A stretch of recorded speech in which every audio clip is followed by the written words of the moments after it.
Bonsoir à toutes et à tous et bienvenue sur Alsace 20. Nous sommes ensemble pour cette soirée électorale, une soirée en direct consacrée au second tour des élections municipales. Bonsoir Mathieu. Bonsoir Anna, bonsoir à toutes et à tous.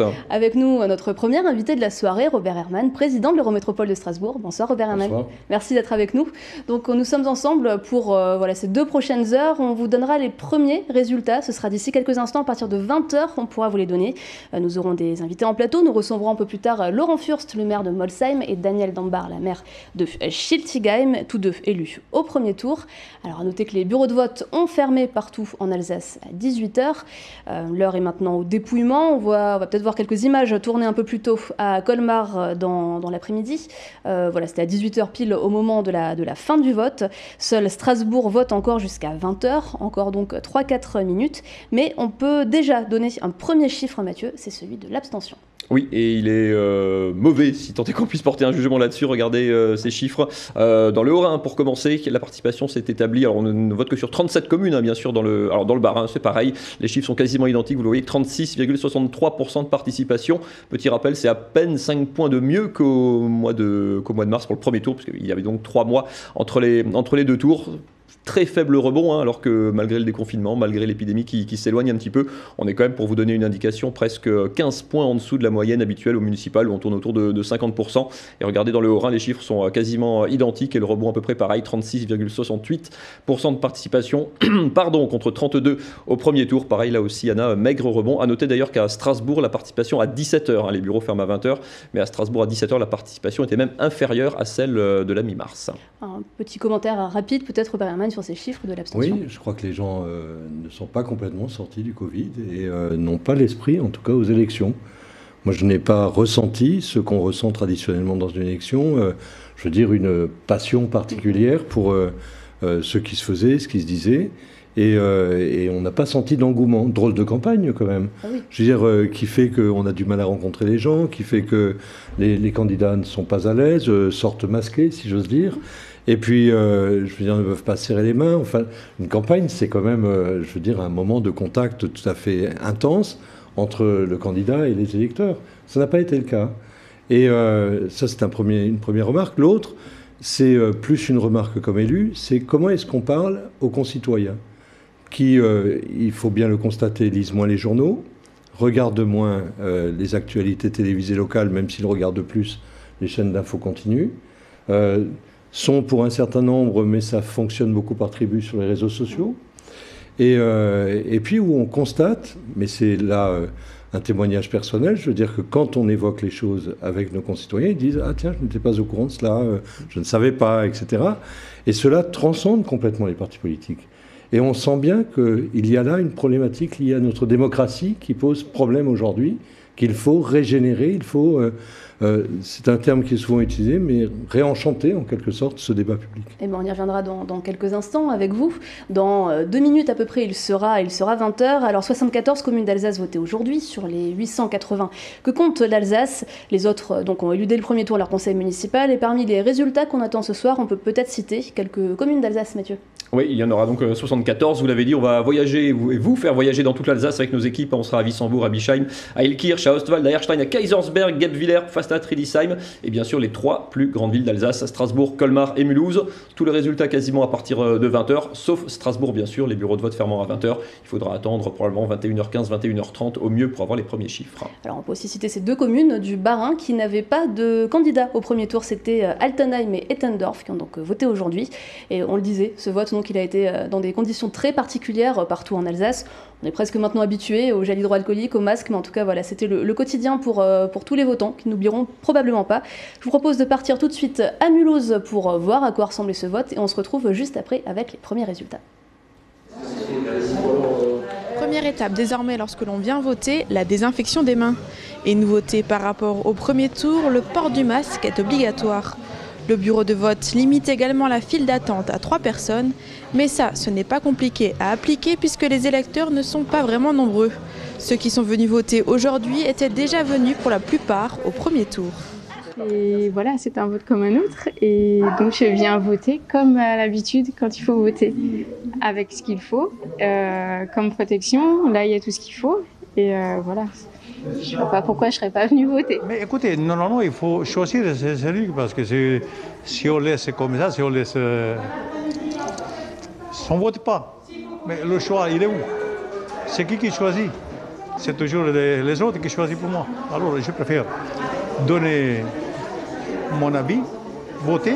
Je tenais vraiment à venir voter pour... voilà, j'ai toujours voté depuis toujours, donc j'habite à Mulhouse depuis pratiquement 43 ans. Et depuis mes 18 ans, je vais voter à chaque fois au premier et au deuxième tour. Très bien organisé, on se sent en sécurité. Voilà, tout le dispositif est mis en place et vraiment on est super bien accueillis. À Mulhouse, plus de bulletins de vote et ce depuis 15 ans maintenant. Tout est électronique. Au soir du premier tour, nous étions très contents de ne pas avoir à reprendre en main tous ces papiers qui ont été pris en main par tout le monde, puisque nous sortons un ticket de caisse. C'est une machine qui compte 1 + 1 + 1. Sans plus, il n'y a absolument pas possibilité d'interférer puisque c'est une simple caisse enregistreuse et nous sortons notre ticket de caisse avec les résultats. Et bien, nous en a pris, nous n'avons eu aucun malade dans nos bureaux de vote parmi les personnels qui ont siégé. Et je pense que c'est grâce aussi à cela. Dans ce bureau situé dans les locaux de la mairie, le taux de participation s'annonce très faible. À 15h, les machines ont enregistré 130 votes. Lors du premier tour des élections municipales, seuls 26% des Mulhousiens ont voté. Voilà, de retour sur le plateau d'Alsace 20, nous sommes ensemble pour cette soirée électorale en direct. Alors ce second tour des élections municipales, il s'est déroulé après une campagne exceptionnellement longue. On peut dire que le confinement a presque fait oublier les résultats et les enjeux en tout cas du premier tour, puisque ça fait plus de 3 mois qu'il a eu lieu. Alors on va voir dans quelle mesure cela a impacté le vote des électeurs. En tout cas, ça avait modifié certaines stratégies, on en reparlera. Et donc on est en mesure de vous donner quelques premiers résultats, notamment Mathieu pour Colmar. C'est presque du définitif. C'est du quasi définitif. Ça a un peu traîné parce que pourtant la participation est très très faible, quasiment 27% seulement de participation. Éric Stroman, sans très grande surprise, est élu, était dans un simple duel avec Frédéric Ibert, avec le retrait de Gilbert Meyer. Éric Stroman donc élu à la mairie de Colmar après les mandats de Gilbert Meyer et ce feuilleton un peu rocambolesque de Gilbert Meyer qualifié pour le second tour mais qui n'avait pas déposé sa liste pour le second. Anna. Et donc on entendra Éric Stroman dans quelques instants sur notre antenne. Autre résultat à Ostwald, donc dans l'Eurométropole de Strasbourg, dans une triangulaire, le maire sortant Jean-Marie Beutel qui briguait un 5e mandat. Il est battu par son ancienne adjointe à l'environnement, Fabienne Basse, qui avait fusionné sa liste avec celle de Vincent Florent. Je vous le voyez en image, les résultats 47% pour Fabienne Basse, 34% pour Jean-Marie Beutel et 19% pour Claude Steinley d'hiver droite. On va pouvoir vous emmener dans les prochaines minutes à Illkirch, à Colmar, on l'a dit, à Mulhouse, à Strasbourg un petit peu plus tard dans la soirée. Est-ce qu'on a un autre résultat? Oui, alors à Illkirch, c'est pas du 100% définitif, mais le maire sortant Claude Frely, c'est une surprise là qui avait fusionné sa liste au deuxième tour. Il y avait 5 listes qualifiées pour le second tour. Claude Frely serait battu et Thibaut Phillips, son jeune challenger, remporterait la mairie. C'est une surprise, Robert Herrmann. Claude Frely était implanté, était favori de ce deuxième tour. Oui, on savait qu'il y avait une fragilité à Illkirch, mais les espoirs justifiés, je crois, se portaient sur Frely pour ce deuxième tour. Thibaut Phillips est un candidat acharné, si j'ose dire. Il a mené une campagne extrêmement active. Il gagne. Je veux dire que c'est une demi-surprise. C'est pas complètement une surprise, mais c'était quand même, je veux dire, une campagne qu'il a à l'arrache. Et donc, voilà, il arrive à ses fins après un investissement de 2 mandats, grosso modo, sur lesquels il a beaucoup travaillé. Jean-Marie Beutel aussi à Ostwald, c'était un des maires PS depuis on l'a dit, 4 mandats à Strasbourg. Est-ce que c'est aussi une surprise pour vous? Alors, pour Jean-Marie, c'est une autre question. Je veux dire que la problématique des finances de la commune qui faisait polémique, la division interne de sa liste, et par ailleurs, je veux dire, le mandat peut-être de trop, même si Jean-Marie est à titre personnel un bonhomme absolument charmant, mais ça ne suffit pas, je veux dire, pour assurer une réélection. Et je dirais, l'accumulation de difficultés particulières peut expliquer, en tout cas, je veux dire, ce qui est arrivé à Oswald. Alors même si les résultats dans les communes forcément tiennent aussi à des problématiques très, très locales, on verra peut-être plus tard aussi le résultat de Catherine Trottmann à Strasbourg pour le Parti Socialiste, à voir si c'est quelque chose de général, cette tendance ou pas. En tout cas à Strasbourg, les votes se sont arrêtés il y a à peu près 5 minutes, donc je pense qu'on pourra vous donner des premières estimations dans un peu plus d'une heure. Pour Strasbourg, est-ce qu'on a d'autres résultats, Mathieu, pour le moment? Oui, à Mulhouse, pareil, c'est pas complètement officiel malgré le principe du vote électronique, mais Michèle Lutz, qui était arrivée en tête du premier tour, serait réélue. Elle fait en binôme avec, vous le savez, avec Jean Rotner. C'est la première fois qu'elle se présentait sur son nom à elle. Réélue également, on sera en duplex de Mulhouse dans quelques instants. Et avec les vainqueurs, et avec l'un des battus, Loïc Minéry, qui était le finaliste écologiste de ce deuxième tour. Oui, c'était le même ordre qu'au premier tour. Michèle Lutz était arrivé en tête et Loïc Minéry, donc pour l'Union de la gauche, était deuxième. D'autres résultats pour l'instant, Mathieu, ou non, ça arrive à Erstein. Michel Andréu, le très jeune challenger, 23 ans seulement, remporte la mairie dans une triangulaire. Le maire sortant, Jean-Marc Villard, ne se représentait pas. Après 2 mandats, son premier adjoint, Patrick Kiffer, serait donc battu, lui qui essayait de prendre la suite. C'était une triangulaire avec Kevin Diebold, l'une des rares listes du Rassemblement national. Les 3 listes étaient qualifiées pour le second tour, et le jeune Michel Andréu Sanchez, 45% au premier tour, 23 ans seulement, serait donc le nouveau maire d'Erstein. Alors on parlait de Mulhouse il y a quelques instants, peut-être qu'on peut écouter la réaction du candidat donc arrivé deuxième de ce second tour, Loïc Minéry. C'était la liste Mulhouse Cause Commune. Je ne sais pas s'il est déjà en direct, voilà, je vous propose de l'écouter tout de suite. Alors je suis avec Loïc Minéry, il vient d'arriver second lors de ses résultats du second tour municipal avec 27%. Vous aviez eu 22% lors du premier tour. Quelle est votre réaction là, suite à ces résultats annoncés il y a quelques minutes? Ce sont forcément des sentiments mêlés, c'est-à-dire à la fois une forme de satisfaction parce que de chemin accompli, parcouru par notre équipe de gauche et les écologistes rassemblés à Mulhouse. Il faut quand même prendre conscience du fait que la gauche était complètement éclatée. Au conseil municipal, l'opposition a été complètement mise de côté pendant ces dernières années. Donc voilà, on reconstruit aussi une opposition constructive qui se base sur des valeurs solides, à la fois des idées fortes en matière d'écologie, donc, et de politique sociale. Mais surtout, ce que j'aimerais dire, c'est que la déception est aussi grande en constatant la forte abstention avec 25% uniquement de participation ici sur Mulhouse, donc c'est très faible. C'est inquiétant pour l'état de notre démocratie et pour la vitalité démocratique de notre ville. Donc il s'agira aussi d'engager un travail de longue haleine pour réhabiliter la parole publique et pour se battre pour que justement le chemin, le fait d'aller aux urnes, le chemin de l'élection soit pas semé d'embûches, mais soit aussi un moment fort de démocratie et un acte politique significatif pour les habitants. Et du coup, vous parlez d'un travail de longue haleine. Justement, la suite, c'est quoi pour vous ? La suite, ça va être de construire justement ce rapport de force constructif pour faire avancer les grands thèmes qui nous sont chers à la fois à la ville et aussi à l'agglomération. Il ne faut pas oublier que nous aurons des élus en relativement grand nombre à l'agglomération et que donc il s'agira de peser dans la future mouture de l'agglomération avec des communes voisines, avec les maires qui sont partants pour aussi faire enfin une politique qui tienne compte des enjeux d'avenir pour notre territoire à l'échelle de l'agglo, mais également pour Mulhouse et pour les habitants de Mulhouse. Merci. Merci à vous. De retour sur le plateau d'Alsace 20, on vous donne ce soir donc les résultats pour les 74 communes d'Alsace qui votaient pour ce second tour des élections municipales. Mathieu, donc un rappel des scores qu'on connaît déjà. Un rappel très rapide. Alors, l'élection d'Éric Stroman à Colmar, c'était pas une grande surprise dans un duel où il était archi favori. L'élection de Michèle Lutz à Mulhouse également. L'élection de Fabienne Basse à Ostwald, de Jean-Louis Hurley, qui avait raté l'élection au premier tour de peu au nord de Strasbourg pour sa réélection. Raté de peu au premier tour, faute de petites centaines de voix. Il est élu pour un deuxième mandat donc du côté de Bischheim. Élection de Michel Andréu à Erstein, le jeune candidat des Républicains et assistant parlementaire d'Estelle Sutter, si je ne dis pas de sottises. Qu'est-ce qu'on avait d'autre? J'en ai d'autres? Pas pour l'instant. Pour l'instant, on revient dans quelques instants. Robert Herman, vous êtes donc président de l'Eurométropole de Strasbourg, adjoint au maire également de la ville de Strasbourg. À part Strasbourg, il y a des villes de la région du coup que vous regardez particulièrement, dont vous attendiez les résultats? Je regarde tout d'abord, mais je regardais Mulhouse parce que Mulhouse, ça a une importance capitale par rapport aux prochaines élections régionales. C'est-à-dire que l'échec Lutz-Rotner eût été, une inclinaison particulière. Oui, Jean Rotner qui était deuxième, on dit sur la liste. Voilà, qui aurait donné l'occasion de critiquer une fois de plus le président de la région. Moi, je crois que cet enjeu, il est majeur. Il y a évidemment ce débat sur la collectivité européenne d'Alsace.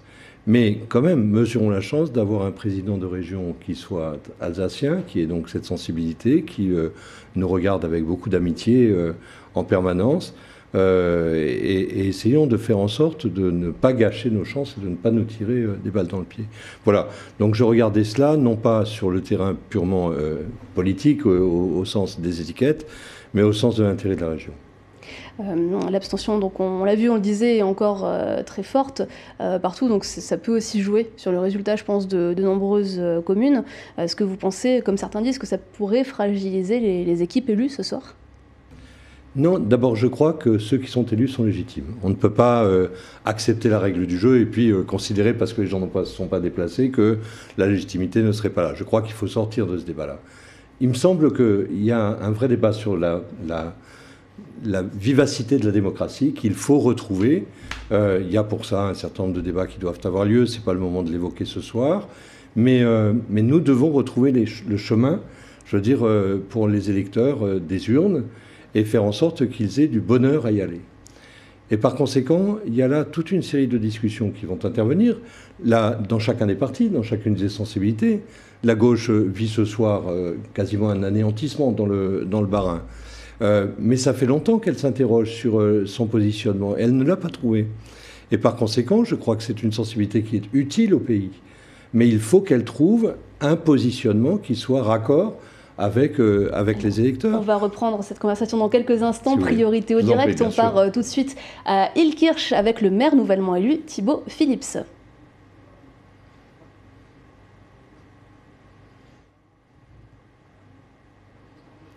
Thibaut Phillips qu'on va entendre du coup d'ici quelques instants, donc partons de vous avoir coupé, Robert Herman. Donc nous étions sur en effet cette abstention qui est importante en Alsace ce soir. Mathieu, peut-être on parle d'abstention, on parle de mobilisation. Le débat du vote obligatoire, c'est une idée qui vous paraît, qui vous séduit. Vous dites c'est peut-être le remède, on forcerait les gens entre guillemets à y aller, c'est une solution. Je crois que le remède, c'est une simplification de la vie institutionnelle. Je crois que les gens n'y comprennent plus rien entre intercommunalité, ville, département, région, plus tout ce qui se greffe autour sur les syndicats intercommunaux qui n'existent plus, mais qui sont malgré tout persistants, je veux dire, dans la gestion de l'eau, etc. Je crois qu'il faut simplifier tout cela. Ensuite, il me semble en tout cas que nous devons rationaliser la parole politique. C'est impératif. J'ai, pour ce qui me concerne, un modèle que je choisis, qui est celui de Montréal, du Canada, du Québec, où les élus sont amenés à devoir justifier leurs décisions et de comparer ces décisions à ceux qu'ils ont annoncés lorsque celles-ci sont réalisées. J'ai le sentiment en tout cas qu'il faut sortir un peu du côté florentin de nos discours, arriver à dire des choses un peu plus solides et un peu plus assises.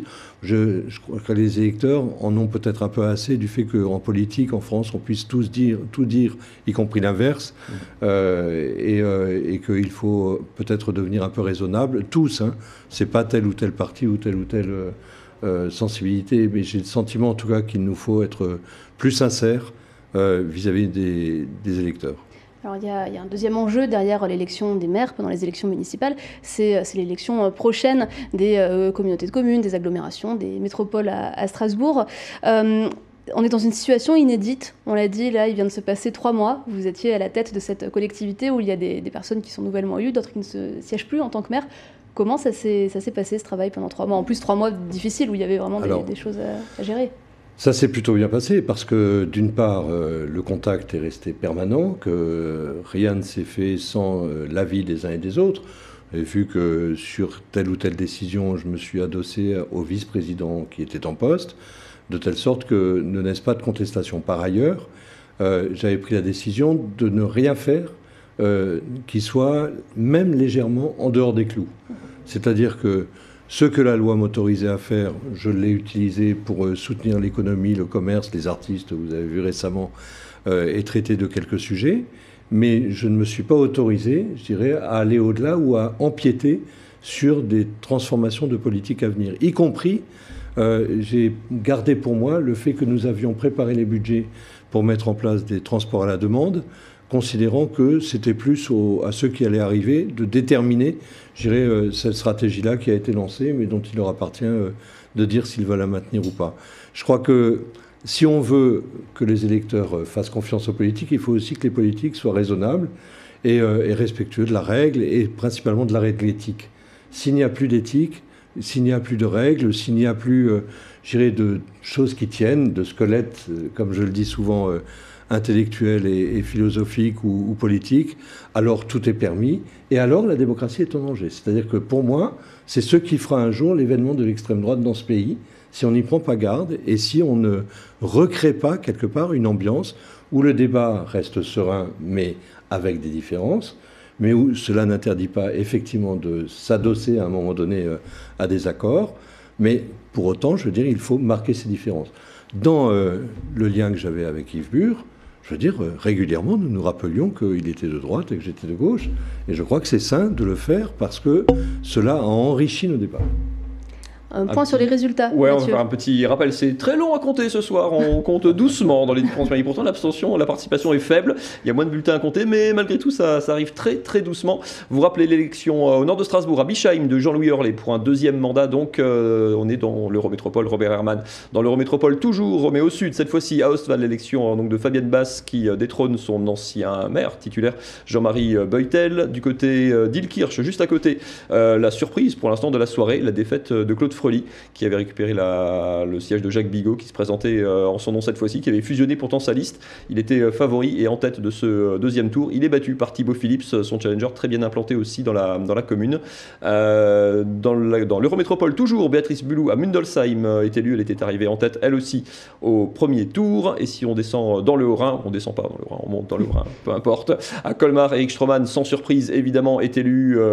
Il était dans un duel simplement après le retrait de Gilbert Meyer, donc élection d'Éric Stroman. Et à Mulhouse, la victoire pas complètement officielle pour l'instant de Michel Lutz. Loïc Minéry, l'écologiste, est deuxième. Anna. Alors, Éric Stroman qu'on devrait entendre d'ici quelques instants. Je ne sais pas si on a la possibilité de voir ces quelques images de lui arrivant à la mairie il y a quelques instants, voilà, face à Brigitte Klinkert, présidente du département du Haut-Rhin. Brigitte Klinkert, elle est la suppléante d'Éric Stroman à l'Assemblée nationale, puisqu'Éric Stroman est actuellement encore député, donc il va quitter son poste. Alors à savoir si Brigitte Klinkert va le remplacer ou pas, il me semblerait que non, mais voilà, c'est des choses qu'on saura de façon officielle plus vite, on l'entendra peut-être un petit peu plus tard. Donc Éric Stroman, on le disait, s'est présenté, je crois que c'était un petit peu une surprise quand il a déclaré sa candidature il y a quelques mois, juste avant les élections, et il a battu, il est arrivé en tête au premier tour face à Gilbert Meyer, maire sortant de Colmar, qui n'a pas représenté sa liste pour le second tour. C'était complètement rocambolesque, Robert Herrmann, cet épisode d'un maire qualifié pour le second tour d'une liste qui fait 30% des voix et qui ne se représente pas. Enfin, on parlait de coup dur avec la démocratie, la participation. C'est comme un coup dur. Alors, il y a les problèmes de santé de Gilbert Meyer, c'est une chose, mais genre, c'est comme pour tous les gens qui ont voté pour une liste comme ça, c'est quand même très compliqué à évidemment comprendre. À Gilbert une bonne santé, mais je me mets à la place de ceux qui étaient candidats, qui ont fait campagne, qui lui ont fait confiance et qui se retrouvent, gros gens comme devant, je veux dire, amenés à ne même pas pouvoir se présenter parce que la loi interdit, effectivement, dès lors que la tête de liste ne se présente pas, de déposer une liste. Et c'est compliqué. Il y a quand même un certain nombre de gens qui avaient voté.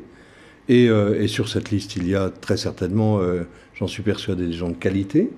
Et voilà, ils se sont soustraits. Moi, je dois dire aussi que, quelles que soient les étiquettes, je veux dire, il faut quand même dire que la plupart des élus mouillent la chemise en ce moment pour les concitoyens. Ils font de gros efforts, je veux dire, pour essayer de garder ce lien permanent. Et on ne le dit pas assez souvent, je veux dire, ils sont souvent maltraités. Je vois la manière dont, quelquefois, les citoyens nous accrochent, que ce soit sur les marchés ou ailleurs. Je peux le dire aujourd'hui, puisque je ne prétends plus à rien, mais quelquefois, c'est dur à encaisser quand même, les coups qu'on vous donne, parce que les gens vous disent des choses, n'acceptent pas forcément d'en débattre. Quand on investit comme ceux qui étaient sur la liste de Gilbert Meyer, et qu'on se retrouve par terre, je veux dire que c'est des années d'investissement et de travail, je veux dire, qui sont anéantis, en quelque sorte. Donc c'est dur. Oui. Gilbert Meyer, qui est comme Eric Stroman, tous deux de droite. Gilbert Meyer a d'ailleurs, quelques jours avant le second tour, a annoncé son soutien pour Eric Stroman. Ça aussi, peut-être que ça n'aide pas pour les électeurs à avoir quelque chose de lisible, en tout cas ceux qui pourraient, justement ces abstentionnistes qui pourraient un petit peu se détourner des urnes. Peut-être que quand ils se disent, voilà, les choses sont difficiles à lire aujourd'hui, on est candidat à deux opposants, finalement on se met tous pour le même bord, ça peut être un petit peu délicat. La sensation, en tout cas, qu'il y ait eu entre eux une histoire d'amour particulière et politique, j'entends. Hein. Et donc, je veux dire, on pouvait s'attendre à ce que Gilbert Meyer, par exemple, accepte de déposer la liste tout en disant que, du fait de son état de santé, il se retirait. Mais cela n'a pas été le cas. Il a choisi en son âme et conscience, ça donne ça. J'imagine qu'il y a ce soir des gens très heureux et d'autres très malheureux. Eh bien, je vous propose tout de suite de partir à Ilkirch. On a cette fois-ci Thibaut Phillips, maire nouvellement élu. Alors Thibaut Phillips, vous êtes arrivé finalement vainqueur de ce deuxième tour. Quelle est votre réaction, votre sentiment face à cette victoire ? Déjà, je voudrais remercier tous les électeurs d'Ilkirch-Graffenstaden qui nous ont fait confiance. Remercier aussi toute l'équipe qui m'a accompagné dans cette aventure et qui va se mettre au travail très rapidement, parce que mon but, c'est qu'on soit au travail le plus rapidement possible pour les Ilkirchois, parce qu'on a promis du changement aux Ilkirchois et les Ilkirchois peuvent compter sur nous pour le changement. Donc c'était une élection dans un contexte un peu particulier ? C'était particulier, mais comme je le disais dès le départ de la campagne, après le confinement, j'ai dit, voilà, c'est un contexte particulier, mais il faut qu'on sache s'adapter, il faut qu'on sache innover. Et visiblement, ce soir, les électeurs nous ont donné raison. Nous avons su innover pendant cette campagne et être les plus dynamiques sur le terrain. Alors, quelles sont vos priorités en ce début de mandat ? Alors, les priorités, c'est très simple. J'avais pris une douzaine d'engagements qui seront en place dès le mois de septembre, notamment une navette pour relier tous les quartiers, la présence d'un ATSEM par classe, parce que la rentrée scolaire va être très compliquée à mettre en œuvre. Donc on a besoin de personnel dans les classes pour pouvoir aussi assurer les règles d'hygiène. Et puis on aura aussi tout ce qui touche à la sécurité devant les écoles. Commencer aussi le travail sur la police municipale et le renforcement des effectifs. Donc il y a beaucoup de chantiers qui nous attendent. Et bien évidemment, avec mes collègues maires de l'Eurométropole, la révision du PLU que nous avons promis à nos électeurs. Et donc nous tiendrons cet engagement. J'ai déjà eu des maires aujourd'hui dans la journée. Nous tiendrons l'engagement de la révision du PLU. Merci beaucoup. Merci. Voilà Thibaut Phillips, donc maire de Ilkirch-Graffenstaden. Petit rappel des chiffres qu'on connaît actuellement juste à côté d'Ilkirch. Il y a Ostwald, donc, où Fabienne Bass l'a emporté, 47%, face à Jean-Marie Beutel, le maire sortant, 34%, et Claude Steinley à 19%. Un petit tour d'Alsace pour le reste, Mathieu ? Oui, je vous emmène un peu plus au sud, du côté de Sélestat, où le maire sortant, Marcel Bauer, briguait un 4e mandat. Il avait été élu au premier tour en 2014. Il était dans une configuration un petit peu délicate. Il était arrivé en tête du premier tour avec 36%. Il était menacé par deux autres listes, Denis Digel à 32 et Caroline Reiss. Marcel Bauer s'impose ce soir avec un peu plus de 40% des voix et donc remporte donc un 4e mandat à la tête de la mairie de Sélestat. Alors d'ici quelques minutes, on vous emmènera à Mulhouse avec l'interview de la maire sortante qui vient de remporter l'élection, Michèle Lutz. On partira également à Colmar pour écouter Eric Stroman, et puis un petit peu plus tard, on sera à Strasbourg dans les QG de campagne des différents candidats. Bon, les résultats, je pense que ce ne sera pas avant 21h30. Peut-être quelques mots. Robert Herman, vous étiez resté silencieux pendant l'essentiel de la campagne à Strasbourg, et puis vous vous êtes déclaré quelques jours avant le second tour.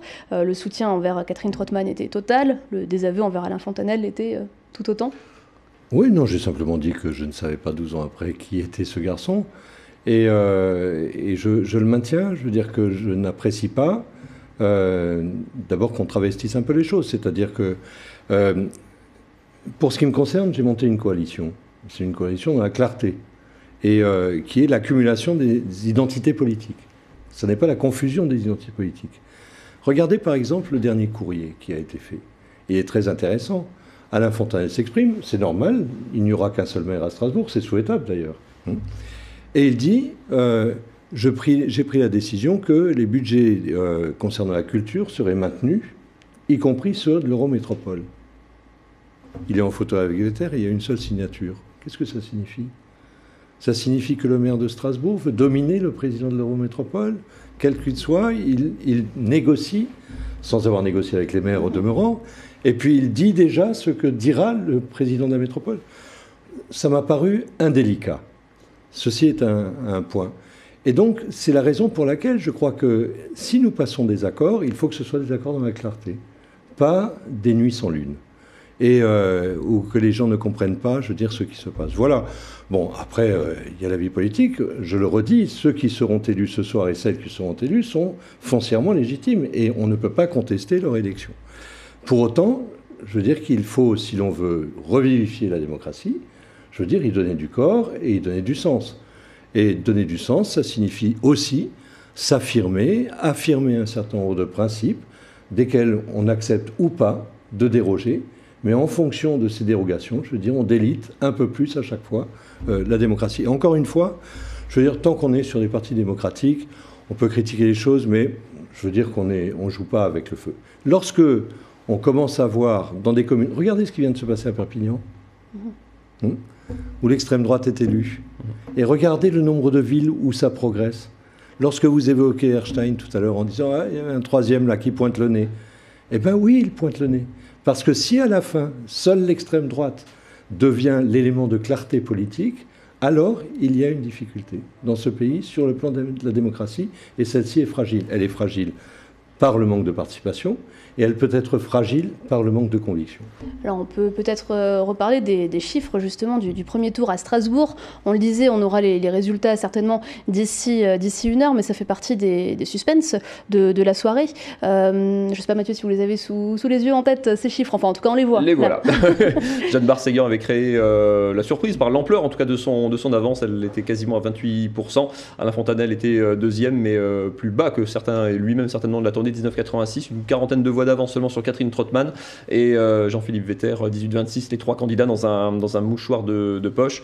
Vous le savez, les listes de Jean-Philippe Vetter et d'Alain Fontanel ont fusionné, pas celle de Catherine Trottmann et de Jeanne Barséguian, on a donc une triangulaire. La très faible participation à Strasbourg, a priori à 17h, Robert Herrmann, vous fait penser que ce rapport de force, a priori, favorable à Alain Fontanel va perdurer? Oui, j'imagine. Je veux dire que, comme il n'y a pas eu de grand mouvement, la logique, c'est que l'union fait la force. Et il n'y a pas de motif, sauf si on avait constaté dans les quartiers une très forte mobilisation, si on avait constaté un renforcement des votes au centre-ville, là où Jeanne Barséguian avait obtenu des scores tout à fait exceptionnels, je veux dire, dans un secteur qui, jusque-là, en tout cas, pour une partie, je pense au centre-nord, Strasbourg centre-nord, n'apportait pas autant de voix au vert. Je veux dire, si on avait constaté là qu'il y ait une mobilisation particulière, on aurait pu dire, bon, il y a quelque chose qui est en train de se passer. Là, je n'ai absolument aucune information, mais la logique serait évidemment que le tandem Fontanel-Vetter, je veux dire, sorte vainqueur de cette épreuve, au regard, je veux dire, de l'ambiance générale que l'on constate ce soir. Vous aviez parlé avant de l'Eurométropole de Strasbourg. C'est vrai que c'est un enjeu très important. Ça représente 33 communes, un peu plus de 500 000 habitants. Et tout simplement, beaucoup de budgets, beaucoup d'enjeux sont décidés à ce niveau-là.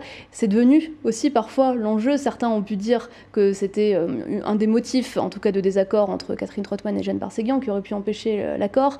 Alain Fontanel a pu annoncer qu'il soumettrait Jean-Philippe Vetter comme président de l'Eurométropole. Pour vous, est-ce que... c'est normal que tout ça se négocie déjà avant. Il me semblait que vous étiez plutôt en faveur, il y a quelques mois, d'une seule personne à la tête des 2 collectivités, c'est ça? Oui, oui. J'ai toujours dit, et c'est pas ce soir que je vais changer, que je pense qu'il est normal que ce soit dans le cadre de Strasbourg, où la ville-centre pèse la moitié de l'agglomération, que ce soit le maire de la ville-centre qui porte la métropole. Bien. Et je ne me déjugerai pas ce soir sous prétexte de telle ou telle personnalité. Pour autant, je veux dire, ce qui a été choisi à amender, c'était la coalition. Cette coalition est importante. Budget de la ville de Strasbourg, un peu plus de 600 millions. Budget de la métropole, 1,5 milliard. Une métropole, c'est quoi? C'est des politiques structurelles. L'eau, l'électricité, le gaz, l'air, les routes, les ordures ménagères, les déchets, enfin tout ce que sont les politiques structurelles. Et donc, c'est un sujet extrêmement important.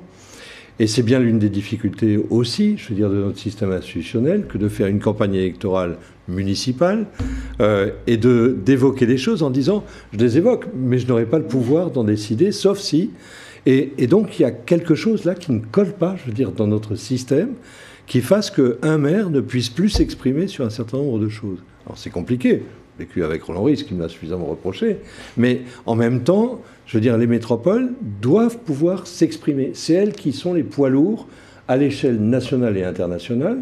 Et c'est elles qui peuvent véritablement changer la donne, que ce soit sur la qualité de l'air, parce que c'est elles qui sont en charge de la transition énergétique et des mobilités en particulier, mais aussi du soutien à l'économie. Et donc elles peuvent influer sur les trajectoires politiques. Voilà, sujet de fond évidemment, mais qui n'est pas suffisamment abordé dans les campagnes électorales. Et quelquefois, les électeurs ont l'impression qu'il y a là une dualité qui s'exprime. Et en définitive, c'est assez vrai. Et donc, pour que cette dualité cesse, il faudrait que la ville-centre, en accord avec les maires, qui doivent être concertés, la conférence des maires est un élément extrêmement important, je veux dire, au sein des métropoles ou des agglomérations, et ils doivent prendre pleinement leur place. Sinon, alors, leur légitimité sera remise en cause. Et ça, d'une manière plus inattendue, qui serait par simplement l'impuissance qu'ils auraient à faire vivre leur mandat. Ce qui n'est pas acceptable en l'état. Donc, regardons comment est-ce que tout cela peut évoluer, mais je pense qu'il y a matière à réforme. Et si le président de la République veut réformer, j'espère qu'il a compris cela. Oui, il a parlé de décentralisation, enfin en tout cas un nouvel acte. Momentanément, les réformes qu'il a produites ne nous ont pas amenés, en tout cas, à mesurer qu'il avait vraiment compris le pays. Donc c'est pour ça que je mets quelques réserves sur les choses.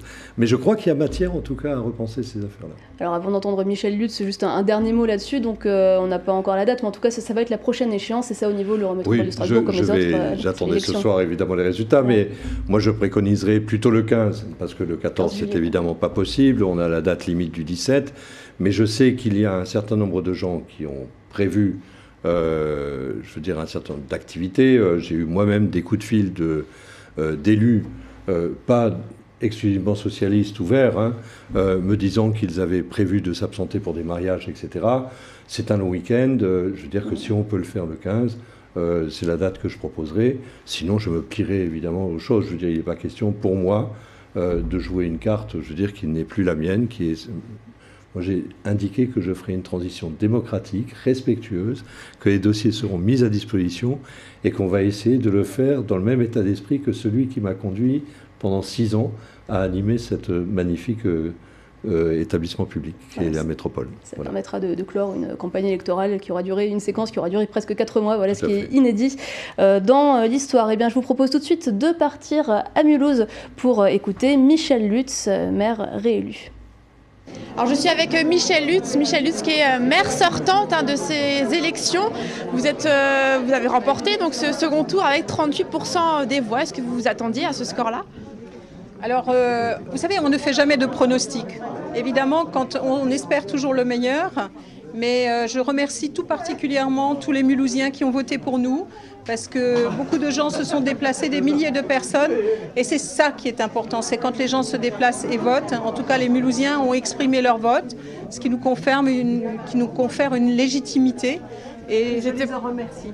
Ils n'étaient pourtant pas nombreux, 24% seulement se sont exprimés aujourd'hui.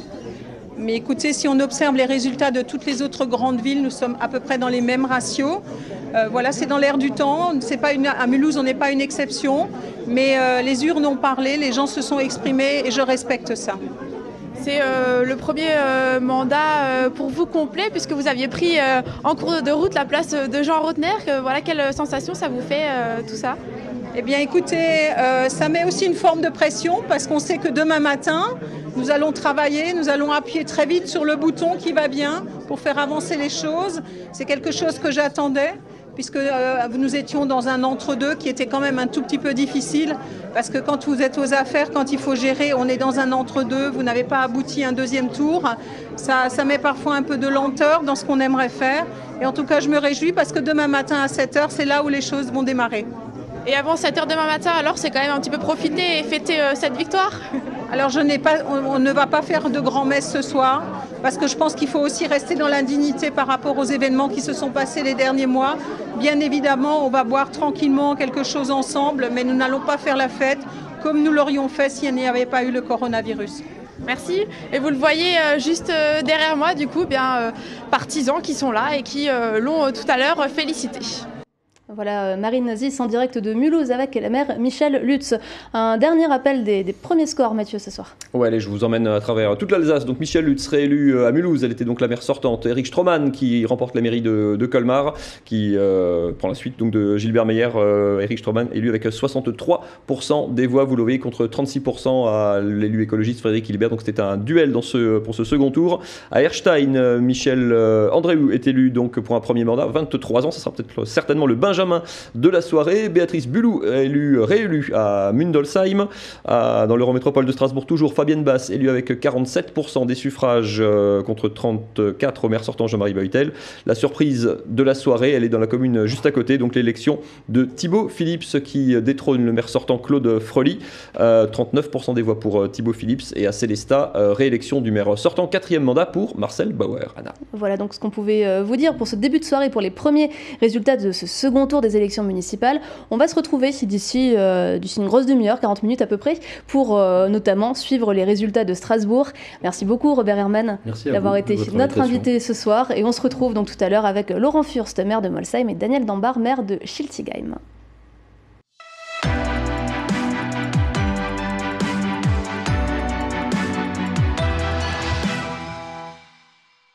Il est 21h15, nous sommes en direct sur Alsace 20 pour cette seconde partie de cette émission consacrée au second tour des élections municipales. À mes côtés toujours Mathieu Champvillard. Bonsoir Mathieu. Rebonsoir Anna, rebonsoir à tous. Pour cette seconde partie, donc, on va attendre surtout les résultats de Strasbourg. Et ce qu'on peut vous dire pour l'instant, c'est une estimation, mais une estimation réalisée par l'Institut de sondage Ipsos, qui placerait Jeanne Barséguian et les Verts en tête avec 42,5%, suivi par Alain Fontanel, 34,3% et Catherine Trottmann, 23,2%.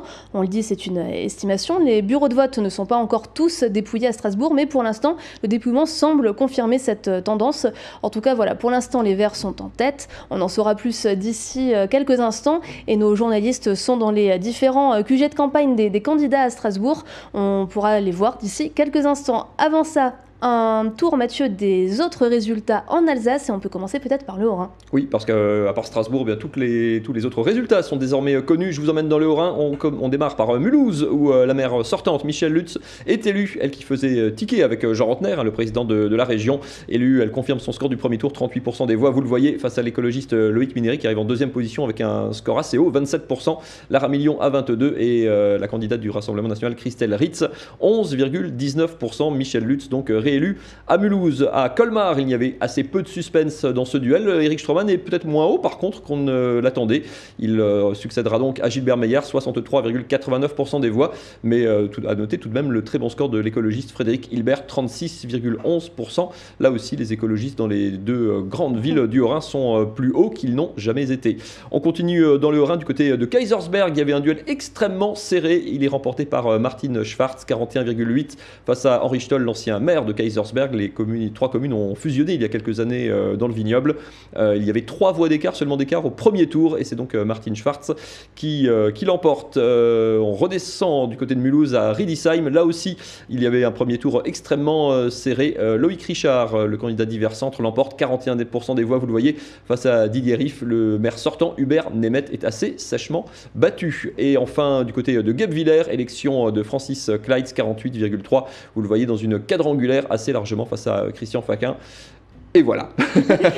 Et voilà, mais on reste dans le Haut-Rhin tout de suite, puisque je vous propose d'écouter Eric Stroman, donc maire de Colmar, élu ce soir avec un peu plus de 60%, 63% des voix exactement. Il était avec Cécile Motz il y a quelques instants. Alors, nous sommes avec Eric Stroman, maire de Colmar. Alors c'était un petit peu une campagne difficile, longue surtout, avec beaucoup de... C'était vraiment rocambolesque avec Gilbert Meyer, voilà, qui est parti de la campagne. Comment est-ce que vous l'avez vécu tout ce temps? Alors j'avais dans un premier temps décidé de faire une campagne extrêmement courte, et puis est arrivé le Covid qui a complètement perturbé le schéma que j'avais décidé, tout en sachant que je suis arrivé en tête dès le premier tour, et je pense que si le second tour s'était tenu 8 jours après, probablement que je l'aurais emporté au regard du résultat que j'avais au premier tour. Ensuite, nous avons connu un certain nombre d'épisodes, notamment le Covid. Et moi, j'avais certaines craintes que les idées écologistes allaient prendre le dessus vu ce contexte. et je suis en fin de compte très heureux du résultat. Je pensais sincèrement qu'il allait être plus serré. 63% contre 36, votre concurrent qui a remporté 36% des voix, Frédéric Hilbert de Europe Écologie Les Verts. On vous a vu tout à l'heure partager un parapluie. Est-ce que c'est de bon augure du coup pour la suite? Oui, on se connaît, je connais Frédéric depuis une quinzaine d'années. On a siégé ensemble au conseil départemental. On a fait une campagne vraiment très sereine, une campagne avec des propositions. Et comme je l'ai dit durant ma campagne, moi je souhaite travailler avec mon opposition, utiliser toutes les compétences qui existent autour de la table du conseil municipal. Il y a certainement des domaines d'expertise qui sont dans ces rangs, qu'on n'a pas chez nous. Autant bien les utiliser. On l'a dit, un coup de théâtre de Gilbert Meyer du coup qui se retire et qui appelle à voter pour vous. Comment est-ce que vous l'avez pris? Est-ce que vous étiez surpris par cette annonce? En tout cas ce soir, moi je rends hommage à Gilbert Meyer. Une page importante se tourne à Colmar. Gilbert Meyer a marqué cette ville, il a été maire pendant un quart de siècle, où il a œuvré avec le caractère qu'on lui connaît.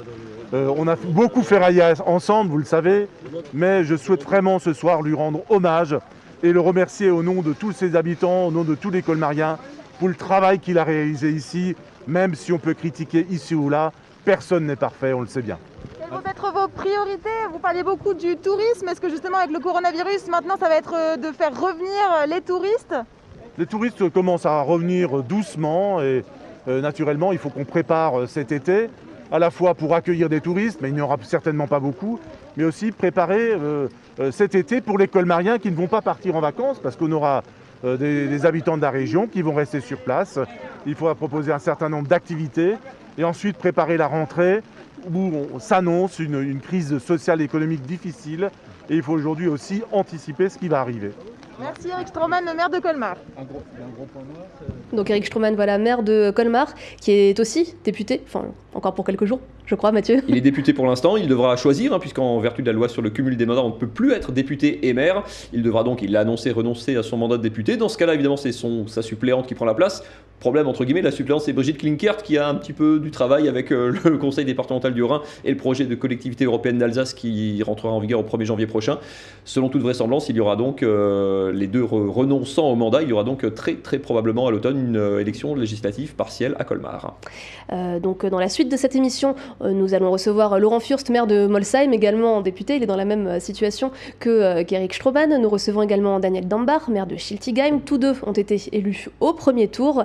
Et Daniel Dambach qui fait partie, elle aussi, d'Europe Écologie les Verts. Et puis il semblerait que ça se confirme, on peut parler d'une vague verte également en Alsace, puisque Jeanne Barseguian, on l'a dit, est donnée en tête des élections municipales à Strasbourg. Et je vous propose tout de suite d'écouter notre journaliste Camille Roland. Elle se trouve au centre administratif à Strasbourg.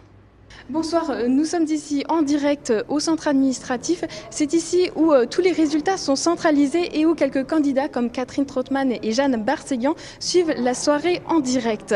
Alors comme vous le voyez derrière moi, les premiers résultats sont tombés et placent Jeanne Barseguian en tête avec 40% des voix, suivi de près par Alain Fontanel avec 33% des voix et Catherine Trottmann avec 25% des voix. Mais pour l'heure, la moitié des bureaux de vote ont été dépouillés. Il n'est pas encore le temps de déterminer une réelle tendance. Voilà, donc ça c'est les premiers bureaux de vote qui ont été dépouillés et on l'a dit, l'estimation Ipsos, elle place donc les Verts en tête avec 42,5% des voix. Un tour encore sur les résultats pour le reste du département du Bas-Rhin, Mathieu. Oui, puisque là aussi tous les résultats sont connus. On attend que Strasbourg qui fermait évidemment à 20h. Partout ailleurs, évidemment, c'est connu. Petit tour d'horizon donc dans le Bas-Rhin. Fabienne Basse remporte la mairie d'Ostwald. Elle détrône le maire sortant Jean-Marie Beutel. Juste à côté, dans la commune voisine à Ilkirch-Grafenstaden, c'est une des surprises de la soirée.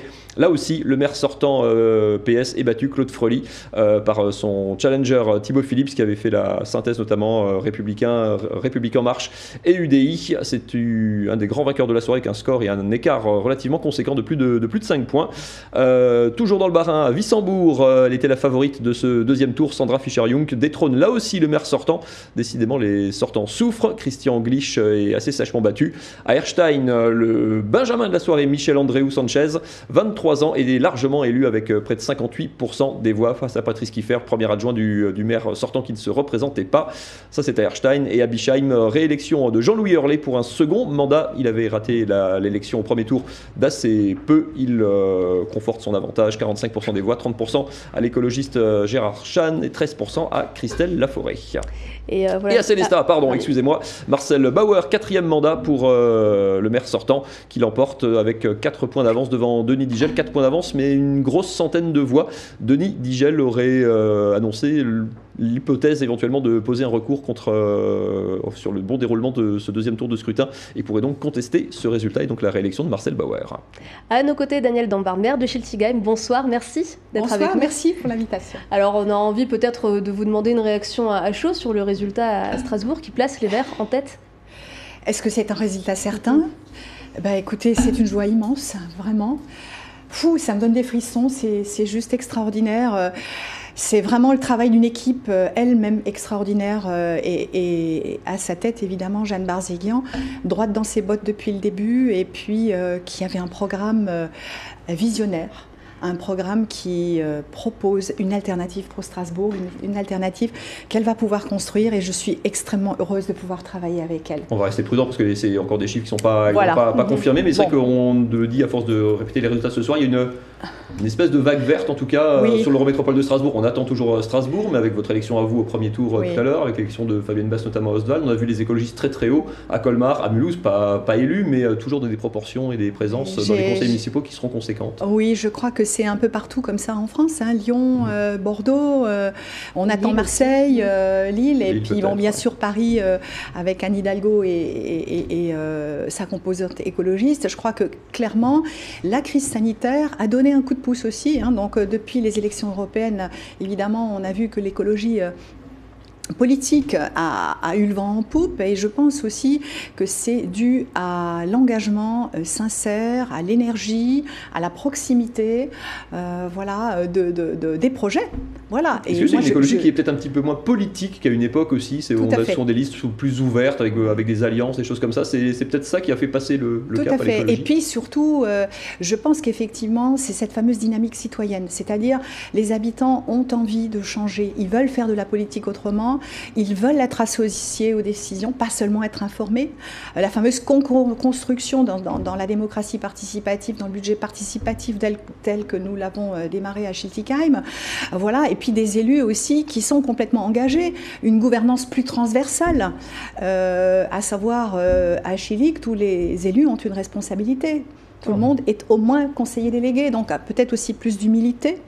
Et puis, bien sûr, des actions concrètes sur le terrain, pas seulement la nature en ville, pas seulement le zéro pesticide et puis le zéro déchet, mais clairement aussi une vision économique pour le développement de l'Eurométropole. Et j'ai hâte de pouvoir me mettre autour de la table avec tous les maires pour construire ensemble ce projet politique pour l'Eurométropole. Que voulons-nous pour l'Eurométropole dans les 6 ans à venir? C'est important de le construire maintenant que ça se clarifie à Strasbourg. Vous êtes candidate pour la présidence de l'Eurométropole? Écoutez, je n'ai rien demandé, je ne le suis pas pour le moment.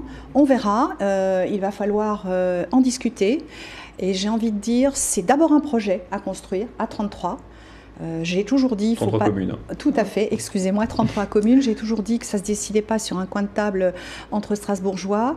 Il y a Strasbourg, bien sûr, la ville-centre qui est importante, qui donne le ton. Mais il y a aussi 32 communes avec des diversités, avec des priorités tout à fait différentes. Mais il s'agit de trouver un dénominateur commun. C'est extrêmement important. Victoire des Verts à Strasbourg, si la tendance se confirme, la victoire de Jeanne Barzéguian avec votre victoire à Schiltigheim, au premier tour avec Ostwald, ça ouvre les perspectives d'une majorité verte à l'Eurométropole. C'était de la science-fiction il y a 6 mois. Peut-être pas de la science-fiction. Peut-être, mais... Oui, c'est vrai que nous, les écologistes, avons été souvent dans les oppositions ou les composantes mineures d'une majorité. On a beaucoup bataillé, on est resté droit dans nos bottes. Et je pense qu'avec cette énergie qu'on n'a pas cessé de déployer et d'avoir su aussi s'entourer de personnes impliquées sur le territoire, on sort de la politique politicienne, clairement. Vous l'avez emporté au premier tour, on l'a dit à Schiltigheim. C'est cet engagement sur le terrain qui explique tout ce que vous avez dit, la victoire dès le premier tour? Oui, un engagement sur le terrain, oui, mais surtout aussi une équipe rassemblée. Je dois saluer évidemment toutes mes composantes, la composante socialiste avec Nathalie Jean-Paul Bertrand, la composante évidemment communiste, la composante de la société civile, les élus écologistes et plusieurs associations locales qui nous ont soutenus. Le fait de construire une synergie, ça paye. Et de la même manière, Jeanne Barzéguian a su créer cette synergie dès le premier tour. Voilà.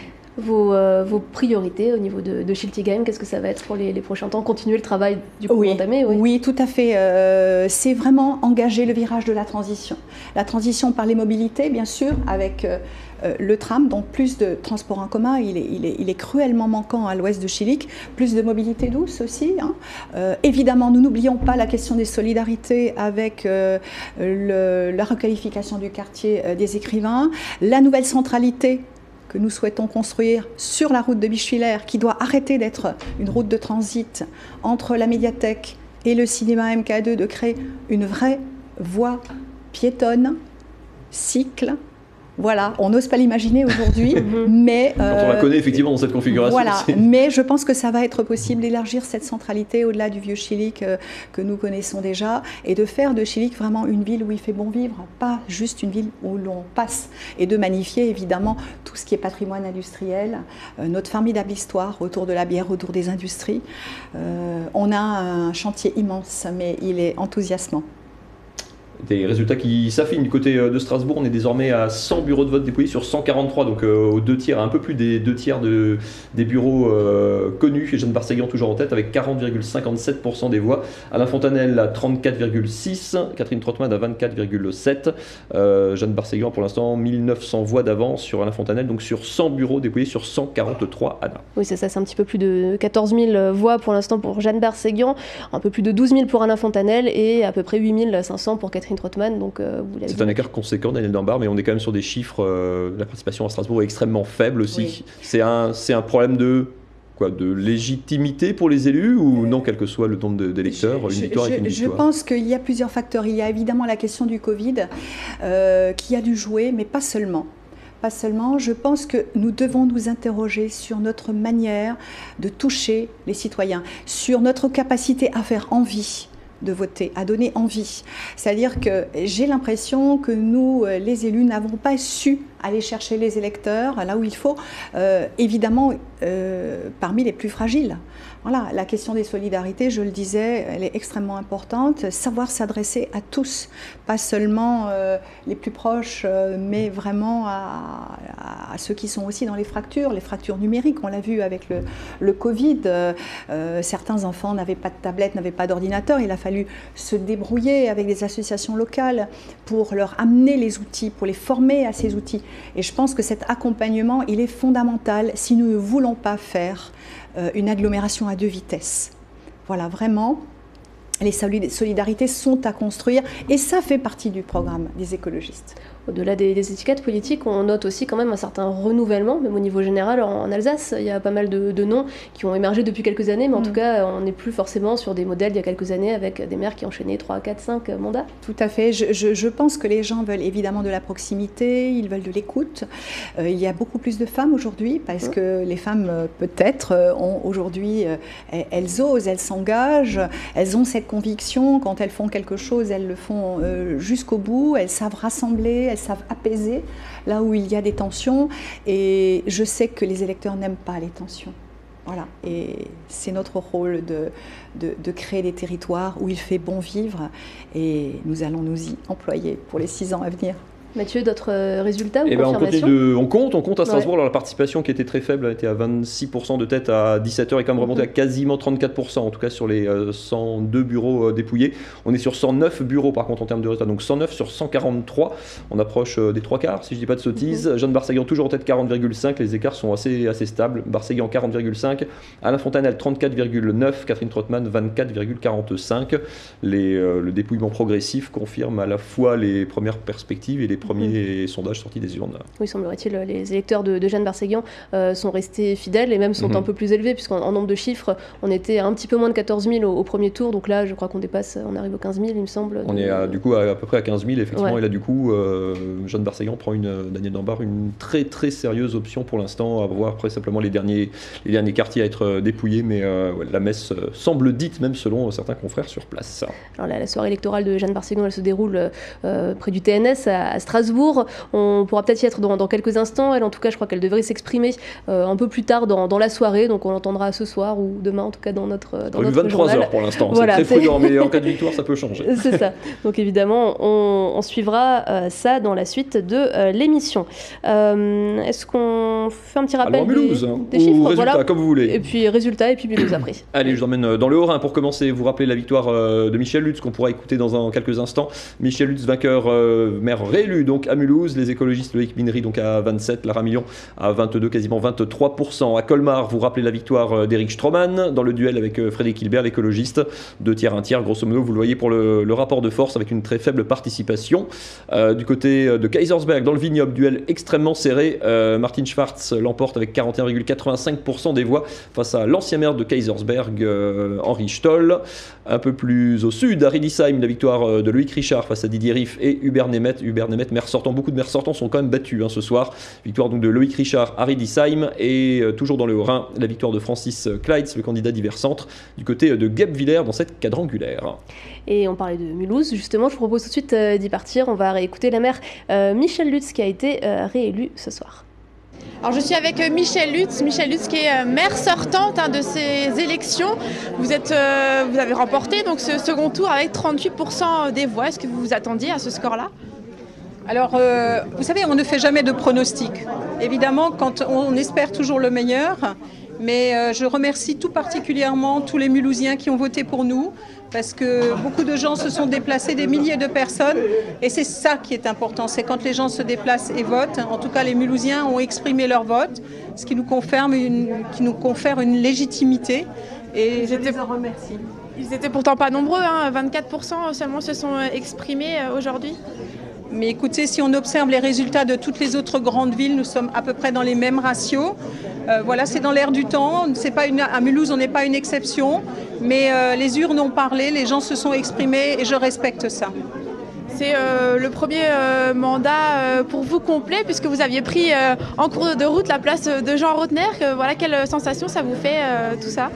Eh bien écoutez, ça met aussi une forme de pression parce qu'on sait que demain matin, nous allons travailler, nous allons appuyer très vite sur le bouton qui va bien pour faire avancer les choses. C'est quelque chose que j'attendais puisque nous étions dans un entre-deux qui était quand même un tout petit peu difficile parce que quand vous êtes aux affaires, quand il faut gérer, on est dans un entre-deux, vous n'avez pas abouti un deuxième tour. Ça met parfois un peu de lenteur dans ce qu'on aimerait faire. Et en tout cas, je me réjouis parce que demain matin à 7h, c'est là où les choses vont démarrer. Et avant 7h demain matin, alors c'est quand même un petit peu profiter et fêter cette victoire ? Alors on ne va pas faire de grand-messe ce soir parce que je pense qu'il faut aussi rester dans l'indignité par rapport aux événements qui se sont passés les derniers mois. Bien évidemment, on va boire tranquillement quelque chose ensemble, mais nous n'allons pas faire la fête comme nous l'aurions fait s'il n'y avait pas eu le coronavirus.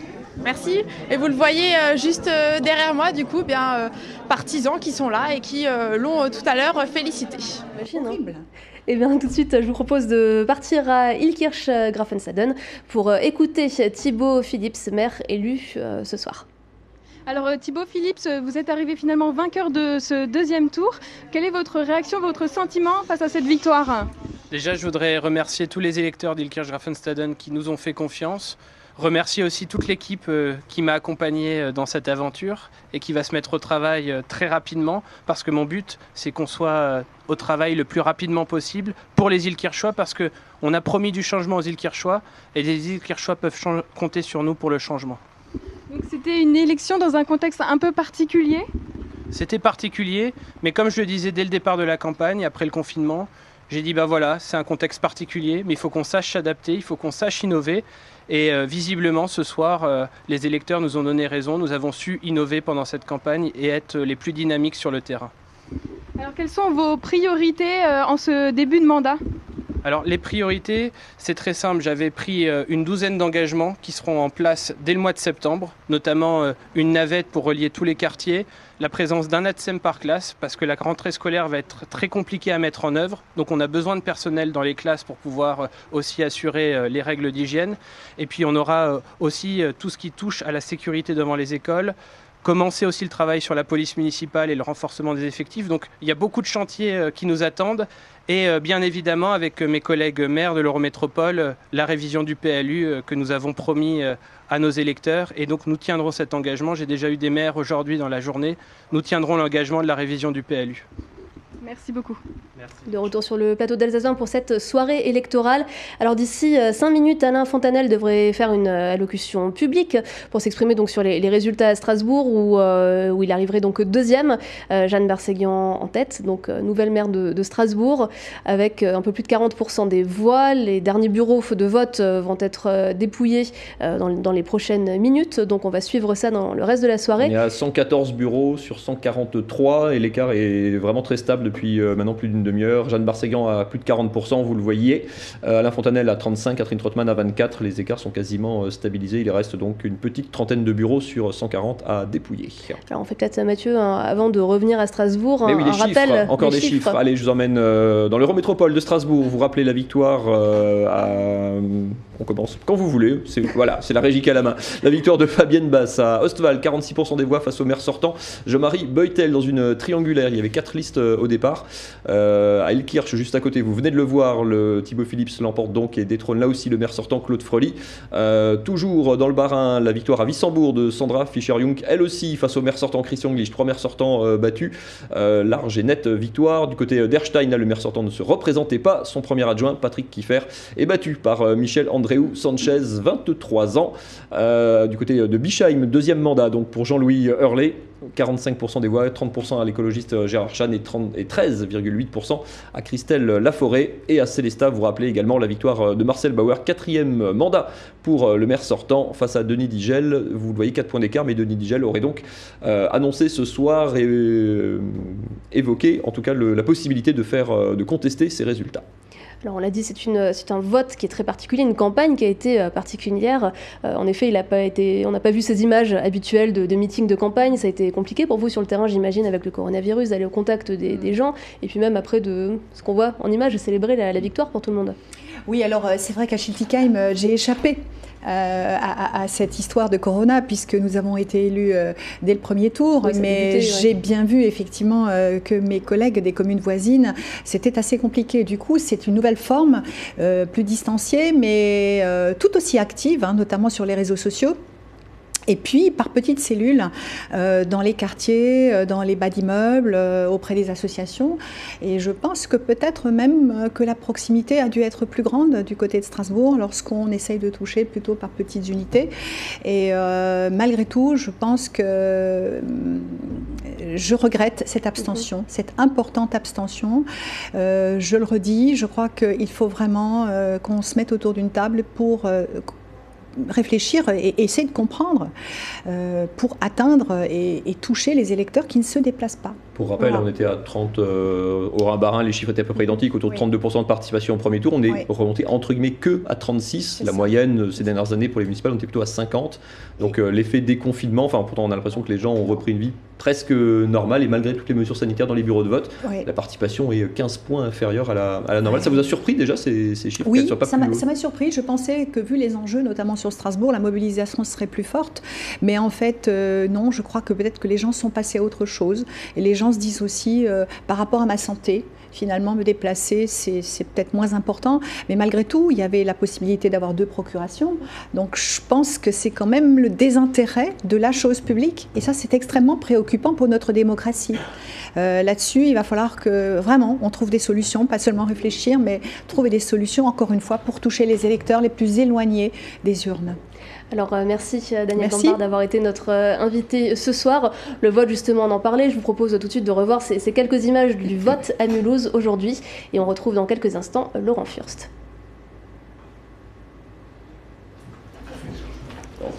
Pardon. Allez, Bon, voilà. Direct. C'est le direct, émission en direct. Bonsoir Laurent Furst, merci de nous rejoindre. On vous laisse vous installer. Donc Laurent Furst, maire de Molsheim, président des Républicains du Bas-Rhin également, député encore pour quelques semaines. Ah non, c'est fini tout de suite. Hier soir à minuit. C'était hier soir à minuit, c'était fini. Voilà, on a le scoop. Merci donc d'être avec nous. Alors peut-être un premier commentaire, on va dire sur les résultats de Strasbourg où les Républicains avaient fait alliance. La République en marche, c'est un pari semble-t-il perdu pour ce soir? Oui, à l'heure qu'il est, il semble que le résultat soit pas positif sur la ville de Strasbourg. Vous savez, pour nous les choses, on était très loin à Strasbourg. Pour nous les choses étaient simples, les choses étaient claires. La sociologie des grandes villes change et change très vite. Et si nous sommes extrêmement forts et très présents sur toute la France des villes moyennes, sur la ruralité, 56% des maires de plus de 9000 habitants en France sont membres de notre famille politique ou proches ou très proches de notre famille politique. Mais les très grandes villes, la sociologie change et change très vite et nous est de plus en plus difficile. À partir de là, la question est simple, est-ce qu'on sera éternellement opposant partout ou est-ce qu'il faut s'ouvrir, travailler avec d'autres, discuter? Et c'était le pari qui a été tenté à Strasbourg. Je crois que nous avons des candidats de grande qualité, très jeunes à Strasbourg. Ça n'a pas fonctionné, ça n'a peut-être pas marché. À l'heure qu'il est, soyons encore prudents, mais je crois qu'il ne faut rien regretter. Nous avons une tête de liste extraordinaire qui sera là et qui sera présente à l'avenir. Et je crois qu'on a une génération qui restera fidèle et qui s'engagera et qui travaillera pour le bien commun. Et je crois qu'il faut être positif. Oui, c'est des résultats à Strasbourg qui sont en passe de se confirmer. Il reste encore des bureaux de vote à dépouiller, mais l'écart reste stable et augmente même légèrement. Jeanne Barséguian est toujours en tête avec 41,3% des voix, soit quasiment 17 000 voix maintenant. Devant Alain Fontanelle, 34,7%. Les écarts sont stables. Et Catherine Trottmann, 9 000 voix. Jeanne Barséguian a pour l'instant 2700 voix d'avance sur Alain Fontanelle et Jean-Philippe Vetter. Même s'il reste quelques bureaux à dépouiller, en tout cas la tendance est stable et ça semble quasiment gagner pour la candidate écologiste. Anna. Alors au niveau des partis, pour la droite, dans le reste de la région, Colmar et Mulhouse, c'est des bons résultats. Dans la foulée des législatives de 2017, on peut dire quand même que le parti reste bien implanté dans la région. Alors d'abord, soyons très clairs sur une chose. Lorsqu'il y a des têtes de liste, lorsqu'il y a des personnes, elles s'engagent, mais on a une tradition. Notre famille politique est très ouverte. Il y a sur nos listes des gens qui ne sont pas, et il faut bien prendre conscience de cela. Je veux dire, on est heureux quand nos amis gagnent, bien évidemment, mais on est aussi conscient qu'il y a une ouverture, que le sectarisme s'est terminé, qu'il faut discuter, qu'il faut travailler dans l'intérêt local avec d'autres. Mais une fois que j'ai dit ça, du nord au sud de l'Alsace, notre famille politique a connu au premier tour et connaît ce soir probablement un résultat quand même elle n'en a pas connu depuis très très longtemps. Des gens proches de nous, élus à Wissembourg, le maire était le candidat aux législatives de la République en marche et qui tombe ce soir. Alors, respectons l'homme, respectons les personnes. Je n'attaque en aucun cas les uns et les autres. Marcel Boer qui est réélu à Célestat, c'était mon collègue au département et c'est extraordinaire et j'en suis très heureux pour lui. Éric Stroman qui est élu à Colmar, qui fait un parcours absolument exceptionnel. Cette implantation des Républicains, elle se dément pas. On attendait une vague, la République en marche en 2017, vous aviez conservé quasiment toutes vos circonscriptions, conservez quasiment toutes vos mairies ce soir. Le parti, en dehors de Strasbourg-Centre, qui est toujours, comme vous le disiez, la ville de Strasbourg qui reste un cas assez particulier, pour le reste d'un autre point de vue, effectivement, les Républicains font une très très bonne soirée en Alsace ce soir. Ce soir, c'est une soirée, mis à part l'immense déception de Strasbourg, où on pouvait espérer beaucoup plus et beaucoup mieux. C'est une très belle réussite pour notre famille au sens large, parce que ce sont des gens qui sont soit membres de notre famille politique, soit proches de nous. Généralement, oui, c'est une réussite. La réélection de Madame Lutz à Mulhouse, l'élection du maire de Colmar, Éric Stroman, la réélection de Marcel Boer à Célestat, un résultat positif à Wissembourg et dans beaucoup d'autres villes. Vous le disiez, le seul petit paradoxe, le seul petit bémol, c'est que ces candidats, vous le disiez, c'est des listes d'ouverture souvent. Vous êtes le responsable des Républicains dans le Bas-Rhin. Il y a quasiment, mais c'est valable pour les autres partis aussi, on affiche très rarement désormais les couleurs d'un parti politique sur les affiches, sur les listes. Et j'oublie quand même Ilkirch-Graffenstaden, où un candidat de 29 ans, très implanté localement, qui a fait un travail extraordinaire, qui a fait une campagne extraordinaire, avec une équipe très motivée, a réussi à gagner, mais aussi en s'ouvrant à d'autres, bien évidemment. Je veux dire, oui, il faut savoir s'ouvrir à d'autres. Vous savez, la vie municipale ne ressemble pas à la vie nationale. J'ai eu la chance d'être maire, j'ai eu la chance d'être député, et je vois bien la différence. Quand on est sur la vie nationale, on est véritablement sur des enjeux nationaux et des enjeux de société. Lorsqu'on est maire, lorsqu'on est élu municipal, eh bien, il faut s'adresser à l'ensemble de ses concitoyens. On travaille pour l'ensemble de ses concitoyens et les problématiques sont des problématiques purement locales. Par contre, notre force des Républicains, c'est peut-être d'avoir su, mieux que d'autres, su nous renouveler et travailler avec une nouvelle génération d'élus qui apparaît au fur et à mesure et de faire la transition. Et je crois que si ce soir nous sommes collectivement très, très heureux, c'est sans arrogance, sans vouloir dominer qui que ce soit, c'est simplement dire, voilà, c'est important pour nous. Alors, on l'a dit, vous avez quitté votre poste de député donc, il y a quelques heures pour redevenir maire de Molsheim. Pardon. Bientôt. Beaucoup de respect pour Mulhouse, mais j'ai un amour particulier pour Molsheim. C'est différent. Est-ce que justement c'est pour être plus proche des citoyens que vous avez fait ce choix? Pourquoi? Écoutez, d'abord, j'ai été très malheureux lorsqu'on a voté le mandat unique, la loi sur le cumul des mandats, et j'ai vu une Assemblée nationale avec des députés un peu hors sol, très sympathiques souvent, mais des élus qui ne gèrent pas au quotidien. Vous savez, quand vous êtes dans votre commune et que vous voyez vos concitoyens, que vous les recevez, quand vous gérez des budgets qui sont de plus en plus serrés, eh bien vous apportez quelque chose, vous apportez une vision à l'Assemblée nationale ou au Sénat. Et cette vision, aujourd'hui, elle n'est plus là.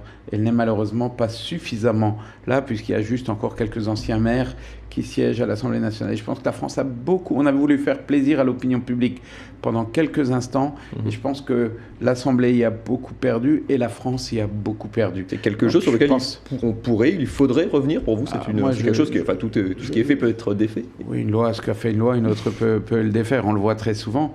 Moi, je trouve que c'est une perte de substance considérable pour l'Assemblée nationale. Je crois qu'il faut, il y a 577 députés, le fait d'avoir des maires dans les deux assemblées est quelque chose d'utile et de nécessaire, parce que lorsque vous êtes maire, vous avez fondamentalement les pieds dans votre terreau électoral, dans votre commune, auprès de vos concitoyens. Vous voyez toutes les difficultés de nos concitoyens. Lorsque vous êtes député, vous êtes emporté, et on travaille beaucoup en tant que député, mais vous êtes emporté par des sujets nationaux ou internationaux, et vous oubliez la réalité locale. Alors on va revenir sur Molsheim dans quelques instants.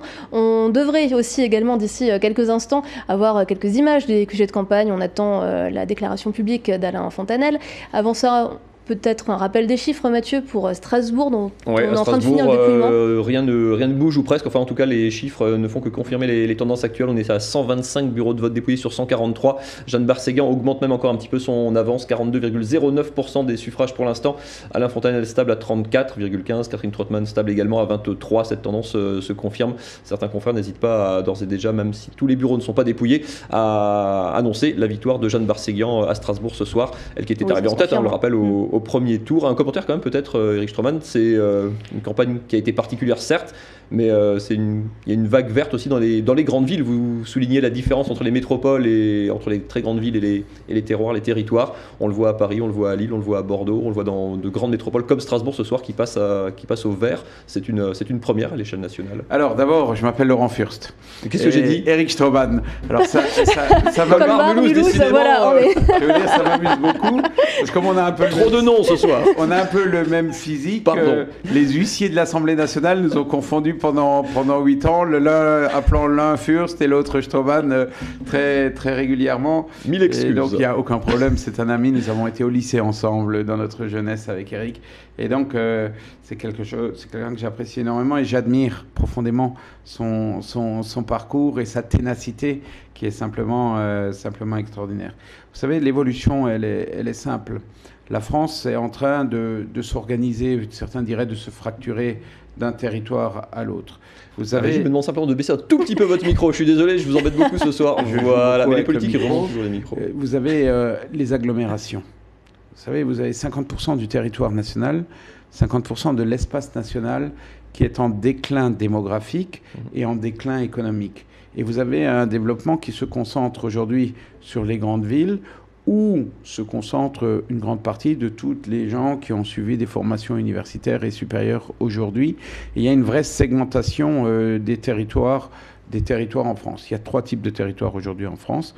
Il y a la ruralité avec toutes ses diversités, il y a les agglomérations, et à l'intérieur des agglomérations, il y a les cités populaires, très populaires, et il y a les autres quartiers. Donc la France, elle est vraiment en train de se segmenter.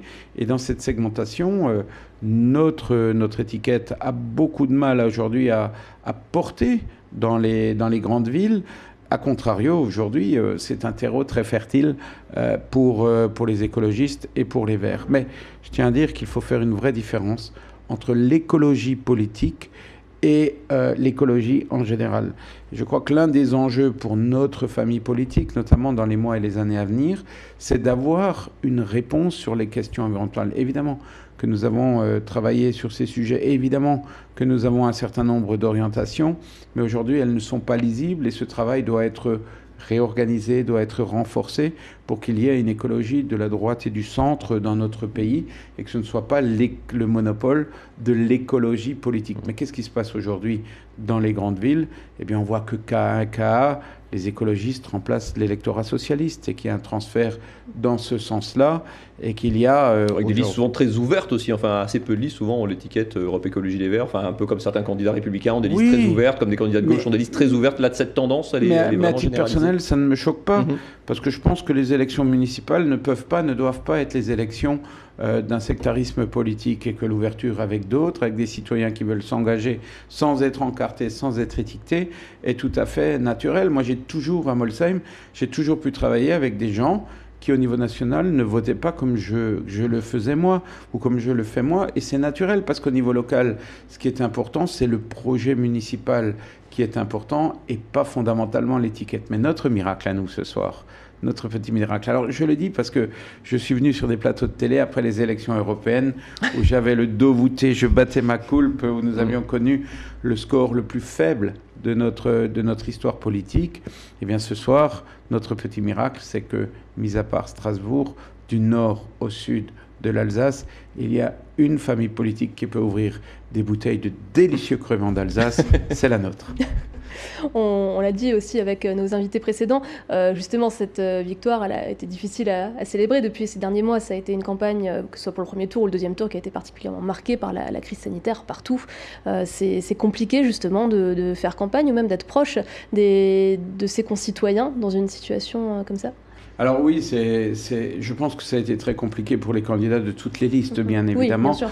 Alors pour moi, je suis de retour à la mairie depuis 3-4 semaines, donc c'est la période du déconfinement, où on n'a pas de manifestation publique, mais on peut avoir des contacts directs avec les concitoyens qui viennent nous voir, et c'est le début de quelque chose. Mais pour une campagne électorale, ça a été évidemment extrêmement difficile pour l'ensemble des candidats, les candidats de toutes les familles politiques, bien évidemment. Comment faire campagne quand vous ne pouvez pas faire de meeting? Comment faire campagne quand vous ne pouvez quasiment pas aller au contact direct des concitoyens? Les choses sont bien évidemment difficiles. Est-ce que ça a faussé le scrutin? Est-ce que ça a faussé la participation? La règle était la même pour tout le monde. La règle était la même pour tout le monde.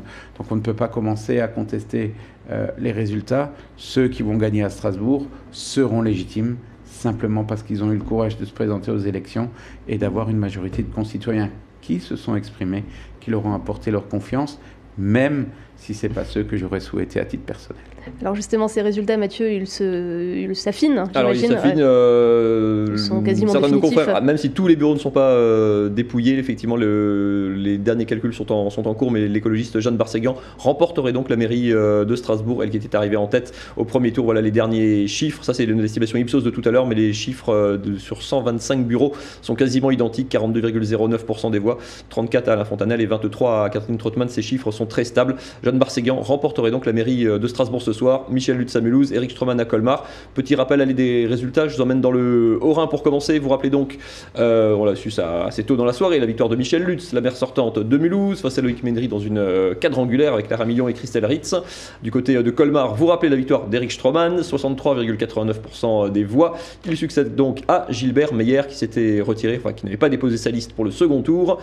Toujours dans le Haut-Rhin à Kaisersberg, la victoire de Martine Schwarz qui l'emporte de peu devant Henri Stoll dans une triangulaire extrêmement serrée entre les deux favoris. Toujours dans le Haut-Rhin du côté de Riedisheim, après un premier tour très serré, le maire sortant Hubert Nemeth est battu. Victoire du candidat de la liste Divers Centre Loïc Richard devant Didier Riff. Et du côté de Guebwiller, victoire de la liste menée par Francis Kleitz dans une quadrangulaire. Et on peut enchaîner avec le Bas-Rhin, si vous me laissez encore 2 minutes. Allez, dans les principales communes du Bas-Rhin, la victoire de Fabienne Bass à Ostwald face au maire sortant Jean-Marie Beutel. Le maire sortant battu, maire sortant battu également du côté d'Ilkirch. Claude Frely est battu, il n'est pas réélu, battu par le jeune candidat de la droite Thibaut Phillips, 29 ans, vous me corrigez Laurent Fussy, 29 ans.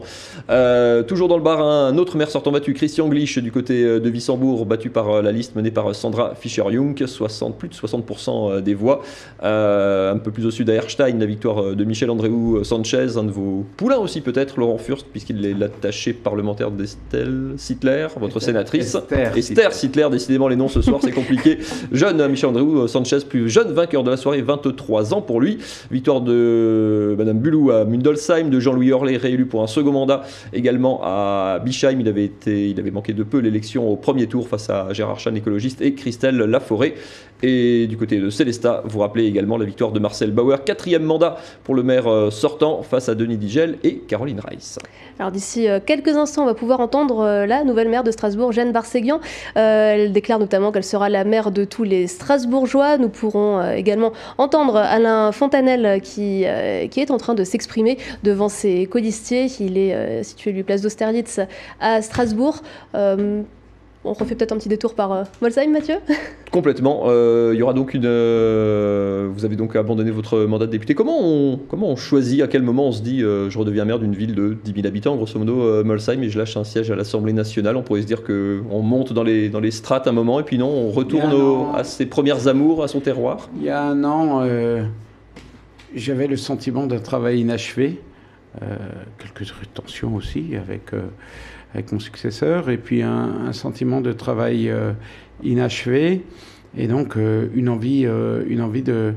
J'étais maire pendant 22 ans précédemment, puis pendant 30 mois, je n'étais plus maire, 36 mois, et puis l'envie de revenir et de travailler. On a fait un projet, mais aujourd'hui j'ai quand même des interrogations sur une chose, c'est-à-dire qu'on a fait un projet électoral en fonction de la situation, et je peux vous dire que j'ai calculé très précisément pour que ce projet puisse être financé. Et il y a eu la crise du Covid, et il y a une chose qu'on ne mesure pas. C'est la première recette d'une collectivité comme celle de Molsheim, c'est la taxe sur la valeur ajoutée des entreprises, la CVAE. Et donc, quand vous avez l'économie qui s'arrête pendant 3 mois et puis une décroissance, puisque nous vivons une décroissance aujourd'hui, on aura probablement une forte plongée de nos recettes. Et lorsque vous présentez, vous êtes dans l'enthousiasme des projets que vous allez porter. Et je pense que nous serons probablement dans la situation, comme tous les maires qui sont élus ce soir, dans la situation de devoir compter les euros et de serrer quelques vannes, parce que les choses vont être difficiles dans les mois et dans les années qui viennent. Il faut que nos concitoyens en aient conscience. Des entreprises sont en train de se séparer d'un certain nombre de collaborateurs. Un certain nombre d'entreprises suppriment tous leurs contractuels, tous les gens qui sont sous contrat, les stagiaires. Ils gardent pour l'instant les salariés qui sont en CDI. C'est compliqué, quand on est maire comme ça, d'expliquer aux gens que vous croisez, après dans la commune, que le maire, il n'a pas tous les pouvoirs, il n'a pas de prise sur une entreprise qui licencie, il n'a pas prise sur un contexte économique. Non, je crois que nos concitoyens, en tout cas à Molsheim, sont très matures sur ce type de sujet et voient les choses.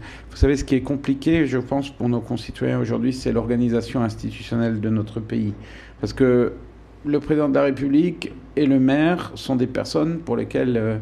qui sont connus et en lesquels, généralement, les gens, à un moment donné, placent une forme de confiance.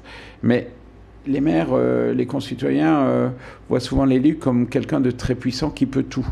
Alors, quand vous avez une organisation aujourd'hui où vous avez la commune, l'intercommunalité, le département, la région, l'État, l'Europe, les PETR, ce pouvoir est de plus en plus fractionné. C'est comme un millefeuille dans lequel il y a de moins en moins de crème. Et donc, la chose devient difficile à comprendre pour nos concitoyens, sans oublier toutes les administrations d'État dans leur grande diversité qui ont beaucoup de pouvoir. Donc, oui, ça devient difficilement lisible pour nos concitoyens et l'exercice du pouvoir local devient plus difficile qu'il ne l'était hier. Alors comme ailleurs, Molsheim est... Ah, alors on me dit on revient priorité au direct. Je vais vous proposer tout de suite d'écouter la première réaction d'Alain Fontanel, arrivé donc deuxième ce soir de l'élection municipale à Strasbourg. Il est dans son QG de campagne.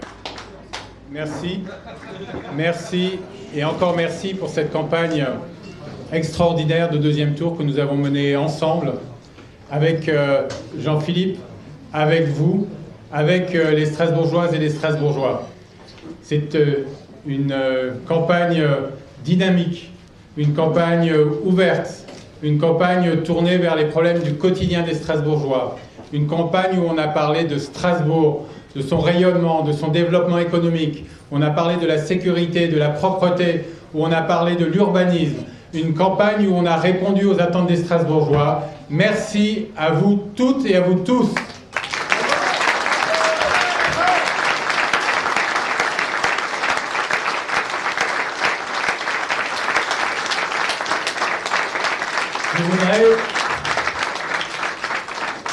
Je voudrais féliciter sincèrement Jeanne Barzéguian pour son élection en tant que maire de Strasbourg. Il lui appartient désormais pour les 6 années à venir à porter le destin de notre ville extraordinaire. Un destin si singulier au travers d'une histoire si tumultueuse. C'est une tâche difficile. Je lui souhaite une bonne chance. Merci de l'applaudir.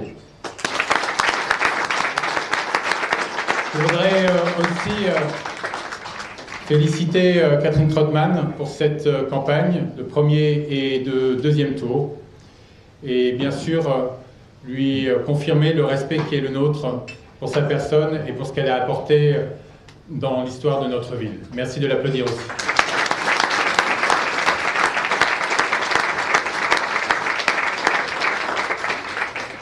Nous savons l'importance de la crise environnementale qui frappe notre ville comme notre pays et la planète entière. La crise est aussi bien sûr économique et sociale. Ce deuxième tour nous confirme que cette crise est aussi démocratique, que la question de la participation, de la mobilisation se pose avec une acuité toujours plus forte.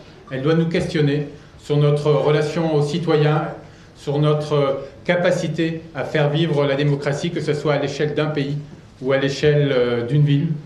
Mais je tenais à le dire avec Jean-Philippe, c'est aussi une aventure humaine que nous avons traversée, que nous avons conduite ensemble avec nos deux équipes. C'est un rapprochement d'abord en responsabilité face à la gravité du moment, mais c'est aussi un plaisir d'avoir travaillé ensemble. Et je sais que cet épisode est très fort pour nous tous, qu'il y a évidemment de la déception, de la tristesse, mais il faut désormais se tourner vers l'avenir, parce que Strasbourg le mérite.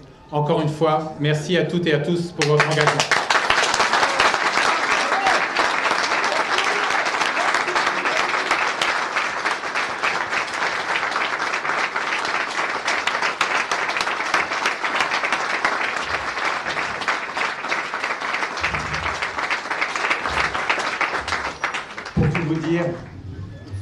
On préfère préparer les discours de victoire que les discours de défaite, donc c'est pas un discours évidemment préparé.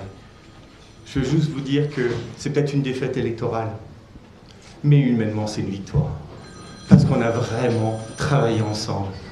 On s'est réunis, alors que pendant un premier tour, évidemment, on a été adversaires parce que c'est la vie politique, mais on a réussi à travailler ensemble. On a réussi à se respecter les uns les autres. Et je veux vraiment dire à Alain à quel point on a vraiment bien travaillé ensemble. Et on est peut-être unis ici qu'on aurait pu être unis dans la victoire, on est aussi unis dans la défaite. Parce que c'est aussi ça, la beauté de la politique, c'est de l'humain et pouvoir respecter et garder cette ligne entre nous. Je voulais aussi vous dire que demain, on a une responsabilité incroyable. Vous le savez, on a une crise. Cette crise, elle est à la fois économique, elle était sanitaire, elle est démocratique. Évidemment, je félicite Jeanne Barzéguian pour sa victoire. Catherine Trottmann, tu l'as dit, elle a fait une très belle campagne. On sera une opposition vigilante, parce que des milliers de Strasbourgeois comptent sur nous. De la sécurité, de la propreté dans les quartiers, du social, les associations qui sont soutenues. Un Strasbourg aussi qui rayonne. Et là, je tiens à le dire, je sais que les Verts ont gagné ce soir, mais on a besoin, une capitale européenne a besoin d'un aéroport, une capitale européenne a besoin d'un vrai stade, une capitale européenne a besoin de vraies infrastructures, on a besoin de se battre pour cette ville, on a besoin de se battre pour ses emplois, on a besoin de se battre pour ses habitants.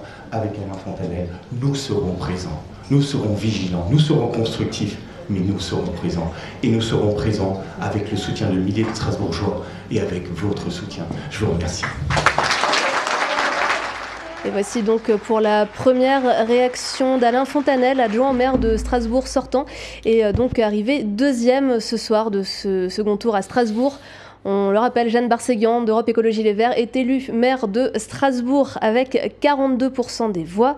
Alain Fontanel, qui s'était allié à Jean-Philippe Vetter des Républicains, 34%, et Catherine Trottmann du Parti Socialiste, 23%. C'est ainsi que, voilà, on revoit en image les chiffres, et c'est ainsi que s'achève notre soirée électorale. Merci Laurent Furst d'avoir été avec nous ce soir. Merci Mathieu. Tous ces résultats, vous pouvez les revoir sur notre site internet. On vous proposera également la première réaction de Jeanne Barzéguian, maire de Strasbourg, donc d'ici un peu plus tard dans la soirée. Et sinon, rendez-vous demain 19h dans notre JT pour tous les résultats et toutes les interviews. Merci à vous de nous avoir suivis. Excellente soirée.